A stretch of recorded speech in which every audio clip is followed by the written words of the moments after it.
Man, Bill Cosby has been found guilty. Cosby found guilty. The actor and comedian, once known as America's Dad, found guilty on all charges today. His head down, taking deep breaths after the verdict, then his outburst in court. He was accused of drugging and assaulting a woman at his Philadelphia home. Prosecutors in this retrial were allowed to have 5 other women testify to bolster Andrea Constand's allegations. Many of those accusers breaking down after the verdict. Tonight here, this question: could Cosby now spend the rest of his life behind bars? He is guilty on 3 counts of indecent assault, all right? This 80-year-old comedian could face up to 10 years in prison for each offense, all right? And if you don't know who Bill Cosby is, here's a little background on who he is. The comedian, loved and adored by so many as Dr. Huxtable,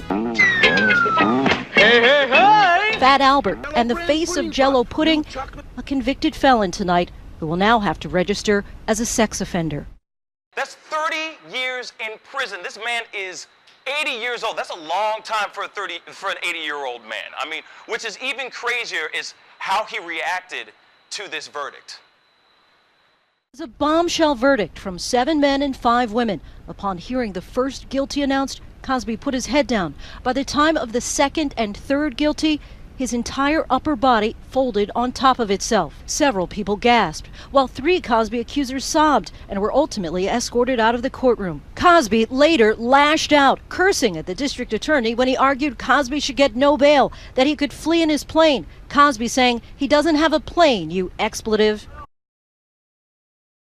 I love how he actually referred to himself in the third person, saying, "He doesn't even own a plane, you jackass." I mean, he's not taking it very well, this whole, being found guilty of this terrible, terrible thing. But of course, there's been over 60 counts. Over 60 women have come forward and accused him of doing these crazy things.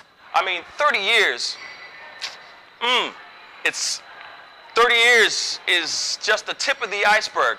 And it's kind of sad because it's really, really sad, because what's even more unfortunate is that he was about to drop his own version of Mask Off called Percocet, featuring R. Kelly. Interesting fact, it's also co-produced by Harvey Weinstein.